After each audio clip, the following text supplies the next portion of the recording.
هی روزگار، سلام آب کرفس. مشکل اکسپی دارم، به نظر چیکار کنم؟ خب که چی بشه؟ همینجور ویلیجرامو بدم بخوری.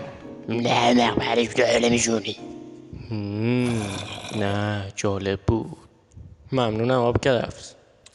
خب امروز قراره جاروستایی درست کنیم. چیزی که توی ذهن منه واسه دیزاین اتاقشون، به کلی شیشه نیاز داریم. پس بریم سند بکنیم.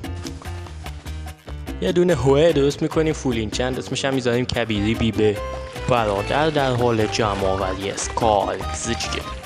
سولفیدنا تمومه، هرچی بگی همونه. وقت ساخت و ساز. این از کف اتاق. من که راضیم، ویلیجرم راضیم. تموم شده رفت. این ویدیویی که الان توی 1 دقیقه دیدید واسه من ضبطش 5 ساعت طول کشید. پس لایک کن.